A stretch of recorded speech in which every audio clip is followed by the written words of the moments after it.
Mummy भैया की शादी के बाद मैं और तुम घूमने चलेंगे। बहुत दिनों से कहीं घूमने ही नहीं जा पाए। हाँ हाँ चलेंगे, पहले बहू को आने तो दे। अरे यार तुम दोनों अभी चली जाओ घूमने के लिए, उसके लिए क्या भैया की शादी का वेट करना। भैया की शादी में अभी 3 महीने देरी है। मुझे क्या बोल रहे हो, मम्मी से बोलो ना, मैं तो कभी भी तैयार हूँ। जाओ मम्मी, तुम दोनों हो आओ, मैं दोनों की टिकट कटवा दूंगा। अरे टिकट तो तू कटवा देगा, लेकिन घर और तुम तीनों बाप बेटों को कौन देखेगा? हमारी फिक्र मत करो, मैनेज कर लेंगे, हफ्ते भर की तो बात है। अच्छा, तुम दोनों तो कर लोगे बाहर का खा खा कर, लेकिन तुम्हारे पापा कैसे खाएंगे खाना? वो तो बाहर का खाते नहीं। और एक तुम दोनों भी, मुझे पता है कितना भी बाहर का खाकर मैनेज कर लोगे, मुझे समझाओ मत। एक दिन मैं घर पर नहीं रहती हूँ तो घर में तूफान मच जाता है। याद है ना, 2 घंटे बस गई थी, उस दिन तो किसी ने दूध फ्रिज में नहीं रखा था और खाना भी खराब हो गया, दरवाजे खुले पड़े थे। मैं नहीं जा सकती हूँ ऐसे। मम्मी चलो ना, हफ्ते भर बाद देख लेंगे ना सब। तुझे क्या है, तुझे तो कुछ करना नहीं पड़ता, मुझे आते ही घर में लगना पड़ेगा, साफ सफाई से लेकर सब कुछ। कोमल, गृहस्थी ऐसे नहीं चलती है, बहुत कुछ झेलना पड़ता है। बस उठे और चल दिए, आगे पीछे सब सोचना पड़ता है। हफ्ते भर ही घूमना है ना, फिर आना तो यही है। इन लोगों का जो लक्षण है, उस तरह से ये घर खुला छोड़कर गए और पीछे से चोरी हो गई तो कहीं खुद को कोसती रह जाओगी। एक आदमी 24 घंटे घर में चाहिए, कभी कोई आता है कभी कोई। माँ नहीं जा रही कहीं, बहू आ जाएगी तो 3 महीने बाद कहीं जाएंगे हम। सौरव कोमल के सिर पर हाथ रखकर कहता है, जब इतने दिन बीत गए तो 3 महीने और सही, उसके बाद घूमना। मम्मी को समझाना मुश्किल ही नहीं, नामुमकिन है। हाँ हाँ भाई, पाल पाल कर इतना बड़ा कर दी, अब ये बात कर रहा है तू। दिन बीतने लगते हैं और शादी की तैयारी जोरों शोरों से करती है कोमल और मीना। मम्मी मेरे लिए तो ये दोहरी खुशी का फंक्शन है, एक तो मेरे भाई की शादी और दूसरी शादी के बाद हमें घूमने का लाइसेंस मिल जाएगा। मीना अपने माथे पर हाथ रखकर जोर जोर से हंसने लगती है। पागल है ये लड़की। शादी के 10 दिन पहले बहू के यहाँ चूड़ा भेजने की रस्म होती है।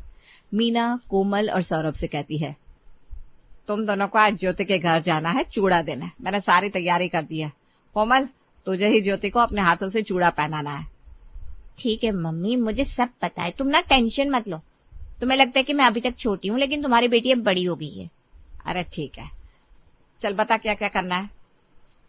सबसे पहले जाकर भाभी को ये साड़ी और ज्वेलरी दे दूंगी, वो इन्हें पहनकर तैयार हो जाएगी, फिर उनके हाथ में मेहंदी लगाकर ये चूड़ा पहना दूंगी। ठीक कहा ना मैंने? ठीक है, जाओ तुम दोनों, और वहां से कुछ भी लेकर मत आना, चाहे कितना भी कुछ दे ज्योति की माँ, अच्छा नहीं लगता है, उनकी परिस्थिति उतनी अच्छी नहीं है। हाँ मम्मी। सौरव और कोमल ज्योति के घर पहुंच जाते हैं और देखते हैं ज्योति उन्हें देखकर भी अपने में ही बिजी है। भाभी अपने में ही लगी है, आकर ना हाय बोला ना हेलो, कुछ भी नहीं। वही तो मैं देख रही हूँ, मम्मी मुझे कहती है मुझे कुछ नहीं आता, मैं कम से कम मेहमानों का ध्यान रखना तो जानती हूँ। इतने में ज्योति आकर कहती है, ओह सॉरी दीदी, मैं थोड़ा बिजी थी, वो एक्चुअली मेरी एक सहेली का कॉल आ गया था, उसकी पापा भर्ती है ना, तो मैं उसी के पैसों का जुगाड़ करवाने में लगी थी। कोई नहीं भाभी, लो ये साड़ी पहनकर रेडी हो जाओ। अच्छा ठीक है। तभी भागते हुए पड़ोस की एक औरत आती है और कहती है, ज्योति, तेरे पिंकी ताई गिर गई है रसोई में। क्या? उन्हें तो अभी यहाँ होना चाहिए था, मैं लेकर आती हूँ उन्हें यहाँ। ज्योति भागकर पिंकी के यहाँ जाती है और उसे जैसे तैसे लेकर अपने घर आ जाती है। ज्योति तो तैयार हो जा। हाँ बस जा रही हूँ। ज्योति तैयार होने जाती है। उधर ज्योति की माँ सौरव और कोमल को चाय नाश्ता करवाती है। कोमल अपना दिमाग चलाते हुए पिंकी से कहती है, आपके बारे में तो हमें पता ही नहीं है, भाभी ने कहा था उनके पापा के कोई भाई नहीं है। बेटा मैं यहाँ बगल में रहती हूँ, मेरी कोई औलाद नहीं है तो पिंकी को अपनी बेटी मानती हूँ। ओह अच्छा, आस पड़ोस की मदद तो करनी चाहिए। ज्योति को चूड़ा पहनाकर कोमल और सौरभ वहां से चले जाते हैं और घर आकर कोमल मीना को सारी बात बताती है। मम्मी, भाभी को लगता है लोगों से बहुत ज्यादा मतलब है, वो तो दूसरे में लगी रहती है, वो क्या ही घर संभालेगी शादी के बाद, और तुम तो मुझे हमेशा कहती रहती हो। अरे बेटा, अभी वो कुमारी है ना, इसलिए दूसरे में लगी रहती है। जब खुद का परिवार हो जाता है तो आदमी उसी में व्यस्त हो जाता है और उसे फिर फुर्सत ही कहाँ मिलती है कि किसी का कुछ करे। सब ठीक हो जाता है वक्त के साथ। अच्छा, तो कभी मेरे लिए भी ये सब कहा करो ना। अब तेरे लिए क्या कहूँ, तू तो खाना भी नहीं बना पाती है, एक काम तुझसे ठीक से नहीं होता है। 10 दिन हवा की तरह बीत जाते हैं और शादी का दिन आ जाता है। मीना बहुत खुश रहती है कि अब उसकी जिम्मेदारी कम हो जाएगी। शादी बहुत अच्छे से हो जाती है। ज्योति का गृह प्रवेश जैसे ही होता है उसका फोन बजने लगता है और वो बिना सोचे समझे झट से फोन उठा लेती है। क्या हुआ, कोई बात है क्या? हाँ, बहुत जरूरी बात करनी है, वरना मैं तुझे अभी कॉल नहीं करती। अरे क्या हुआ, बोल ना। यार मुझे 10,000 की अर्जेंट जरूरत है, मुझे कॉलेज की फीस देनी है, लगता है तू भूल गई। अरे हाँ यार, इन सब चक्करों में दिमाग से ही निकल गया था। रुक अभी भेजती हूँ तुझे। क्या हुआ, कोई बात है क्या? हाँ, बहुत जरूरी बात करनी है, वरना मैं तुझे अभी कॉल नहीं करती। अरे क्या हुआ, बोल ना। यार मुझे 10,000 की अर्जेंट जरूरत है, मुझे कॉलेज की फीस देनी है, लगता है तू भूल गई। अरे हाँ यार, इन सब चक्करों में दिमाग से ही निकल गया था। रुक अभी भेजती हूँ तुझे। ज्योति झट से 10,000 अपनी सहेली को भेजती है। मीना और कोमल उसका चेहरा देखते रह जाते हैं। कोमल ज्योति को इशारे करती है, लेकिन ज्योति को तो कुछ समझ में नहीं आता। दीदी कुछ बोल रही हो क्या? हाँ बहू, अभी तो आई हो, फोन छोड़ दो। कोमल, बहू को कमरे में ले जा। कोमल ज्योति को कमरे में ले जाती है। इधर सबके सामने मीना कहती है, उसकी माँ की तबीयत ठीक नहीं रहती ना, इसलिए वो बार बार फोन पर बात करती रहती है। हाँ, वो सब तो ठीक है, लेकिन फिर भी नई बहू है, थोड़ा ध्यान रखना। ढील ज्यादा देते ही बहुएं आजकल उड़न खटोला बन जाती है और हाथ से निकल जाती है। अरे नहीं नहीं, ऐसा कुछ नहीं है, मेरी बहू बहुत सीधी है। उधर कोमल ज्योति से कहती है, क्या भाभी, आप तो इशारे भी नहीं समझती हो। मैं फोन रखने को आपको कह रही थी, आपको पता है सभी आपको घूर रहे थे बड़ी बड़ी आंखें करके। अरे वो एक अर्जेंट कॉल था ना शीतल का, उसे बहुत जरूरत थी मेरी, उसकी जिम्मेदारी ना मुझ पर ही है, वरना मैं कॉल नहीं उठाती। वो सब ठीक है, लेकिन अभी आपका ससुराल है। घर में हमारे सामने तो कोई दिक्कत नहीं है, लेकिन बाहर वालों के सामने तो थोड़ा ध्यान रखना जरूरी है ना। बातें बनाने लगेंगे सब तुरंत। दीदी, लोगों का क्या है, उन्हें आदत होती है बातें बनाने की। आज मेरी बनाएंगे, कल उसकी, तो परसों किसी और की, इसलिए मैं ना दिमाग ही नहीं लगाती इन लोगों में। वैसे ये शीतल कौन है? ज्योति कुछ कहती, उससे पहले वहां गौरव आ जाता है और कोमल कहती है, भाभी मैं चलती हूँ, आप दोनों आराम करो। सभी सो जाते हैं। अगले सुबह सभी उठ जाते हैं और ज्योति सोई हुई रहती है। मीना कहती है, क्या हुआ गौरव, बहू अभी तक सोई हुई है? हाँ मम्मी, उसे बुखार है बहुत तेज। अच्छा, रुक जा, मैं देखती हूँ। मीना जाने के लिए उठती है, उतने में देखती है तैयार होकर ज्योति अपने हाथों में पर्स लिए कहीं जाने को तैयार है। बहू कहाँ जा रही हो, तुम्हारी तबीयत ठीक है? मम्मी जी, मेरी मम्मी को हार्ट अटैक आया है, मुझे जाना होगा। हाँ हाँ चली जा। गौरव, तू बहू को साथ लेकर जा। गौरव और ज्योति वहां से निकल जाते हैं। ज्योति अपने मायके पहुंचती है और उसकी माँ उसे देखकर कहती है, अरे बेटा, तू क्यों आ गई यहाँ? आज तो तेरा पहला ही दिन है ससुराल में। मम्मी कैसी बात कर रही हो, तुम्हें हार्ट अटैक आया है और मैं कैसे नहीं आती? बेटा मुझे अटैक नहीं आया है, डॉक्टर ने कहा है अटैक आ सकता है, तो आराम कीजिए। ऐसे ससुराल से आना अच्छा नहीं लगता, तू जा वापस बेटा। नहीं नहीं मम्मी जी, ज्योति को आज यहीं रख लो, मैं कल उसे ले जाऊंगा। ठीक है दामाद जी, कल आप लेने आ जाना। समझ लीजिए पग फेरे की रस्म हो गई। गौरव अपने घर वापस चला जाता है। अगले दिन ज्योति रस्म पूरी करके घर आती है। घर आते ही मीना उसे समझाती है, बहू अब यही तेरा घर है, तेरे लिए सबसे पहले ये घर होना चाहिए। आखिर सबका ख्याल तुझे ही तो रखना है ना बेटा। जी मम्मी जी। तू जाकर आराम कर ले थोड़ी देर, और दोपहर में खाना बना लेना। पहली रसोई की रस्म भी पूरी करनी है ना। ठीक है मम्मी जी, वैसे भी कल से तो मेरा ऑफिस है, काफी दिनों से छुट्टी ले रखी है ना मैंने। हाँ कोई नहीं, तो चली जाना ऑफिस। ज्योति आराम करने के बाद दोपहर के लिए रसोई बनाने रसोई में जाती है। तभी उसके बॉस का कॉल आता है। ज्योति, क्या तुम मेरे लिए लंच भिजवा सकती हो? वो एक्चुअली बाहर का खा खा कर मेरी तबीयत खराब हो गई है और मेरी माँ बाहर गई हुई है। क्या सर, आप भी भेजना क्यों है, आप आ जाओ ना मेरे ससुराल। अरे अच्छा थोड़ी ना लगता है, वैसे भी तुम्हारी बस अभी अभी तो शादी हुई है। अरे सर, मेरे ऑफिस के जितने भी कलीग है ना, सब मेरी फैमिली का पार्ट है। किसी को कोई प्रॉब्लम हुआ मतलब मुझे है। अच्छा ठीक है, आता हूँ तब। ज्योति खाना बनाना शुरू करती है। सर को मटर पुलाव बहुत पसंद है, वही बनाती हूँ, और साथ में दाल और पनीर की सब्जी और फुल्की बना लेती हूँ। ज्योति खाना बनाकर सबको परोसती है। इतने में ही घर का बैल बजता है और ज्योति तुरंत खोलती है। सर आ गए आप, बैठिए। सब बॉस को देखते रह जाते हैं। मीना को बहुत अजीब लगता है, वो मन ही मन कहती है, बहू को बुद्धि नहीं है क्या, बॉस को घर क्यों बुला ली? सर बैठिए ना, मम्मी जी, ये मेरे बॉस हैं, मैंने लंच पे बुलाया है इन्हें। हाँ हाँ, क्यों नहीं। वो ज्योति मेरी बहन की तरह है। आज मेरी मम्मी घर पर नहीं थी तो मुझसे बाहर का खाया नहीं जा रहा था। अरे बेटा, अपना ही घर समझो। ठीक किया आ गए। सब साथ में खाना खाते हैं और खा पीकर बॉस जाने लगते हैं। तभी ज्योति कहती है, सर आप शाम को भी आ जाना, जब तक आपकी मम्मी नहीं आती आपको यहीं खाना है। अरे नहीं नहीं, तुम कल से मेरे लिए टिफिन ले आना। अच्छा ठीक है।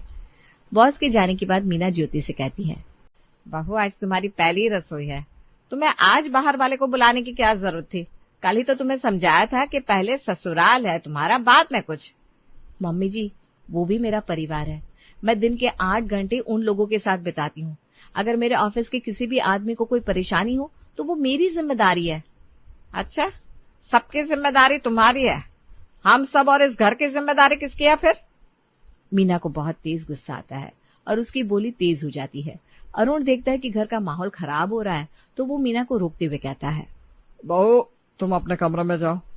जी पापा जी। ज्योति अपने कमरे में चली जाती है और इधर अरुण कहता है, अरे क्या कर रही हो मीना, शांत रखो दिमाग को।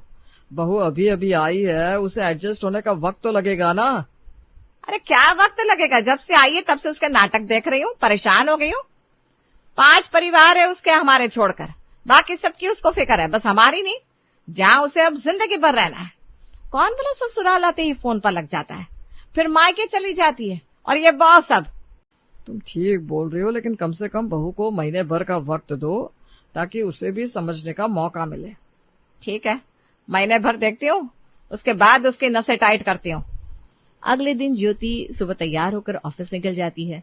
इधर मीना नाश्ता बनाती है और सबको देते हुए कहती है, कोमल तू कह रही थी ना घूमने चलने के लिए, बहू को पूरी दुनिया से मतलब है सिवाय हमारे। ये क्या ही घर संभालेगी, उसे तो पूरी दुनिया से मतलब है। गौरव मैं कह देती हूँ, उसे समझा देना वरना अच्छा नहीं होगा। हाँ मम्मी, देखता हूँ मैं। शाम को ज्योति ऑफिस से घर आती है और मीना उसे देखते ही कहती है, बहू रात का खाना तुझे ही बनाना है, जाकर आराम कर ले अभी। जी मम्मी जी।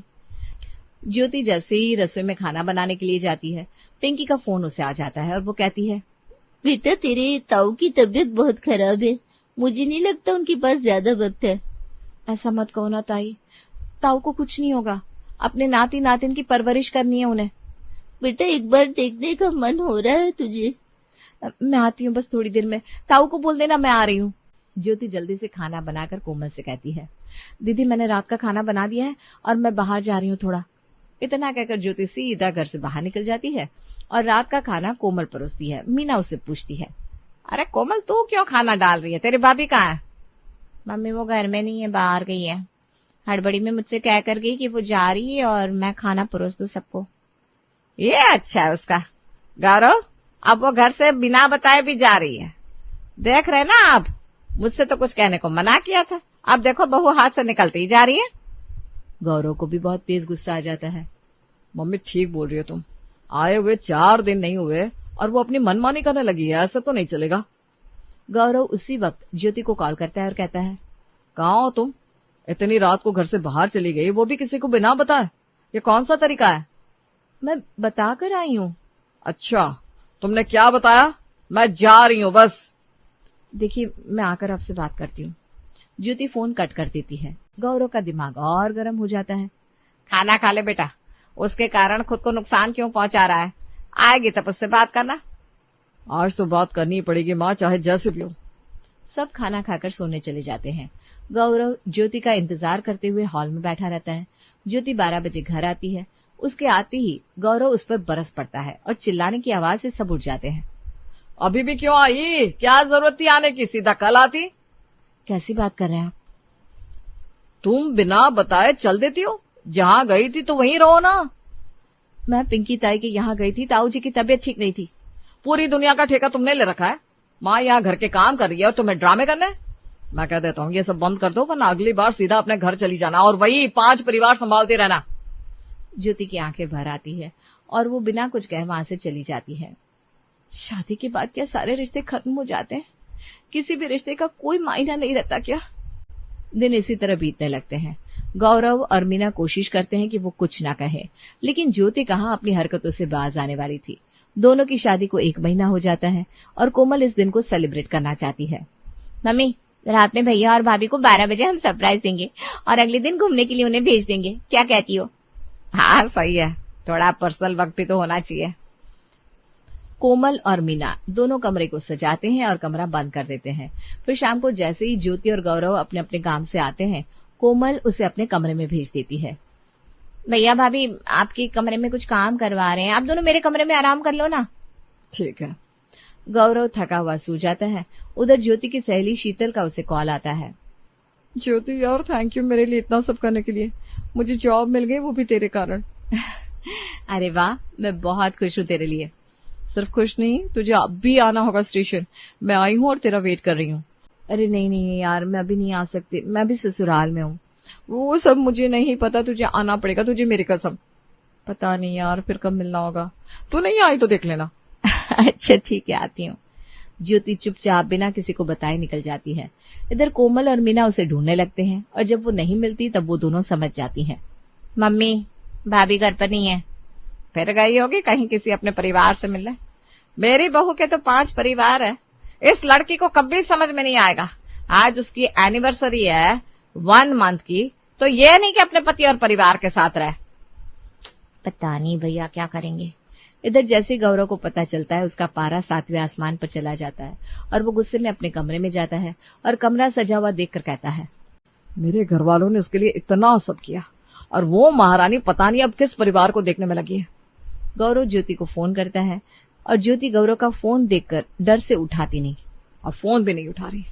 मम्मी अब बस हो गया, मुझसे नहीं होगा और बर्दाश्त। मैं उसे तलाक दे दूंगा। जिस लड़की को मेरे और मेरे परिवार के अलावा बाकी सबकी फिक्र है, तो वो वहीं रहे। क्या जरूरत है उसे यहाँ रहने की? बेटा तुझे जो ठीक लगता है वो कर, मैं कुछ नहीं बोलने वाली अब।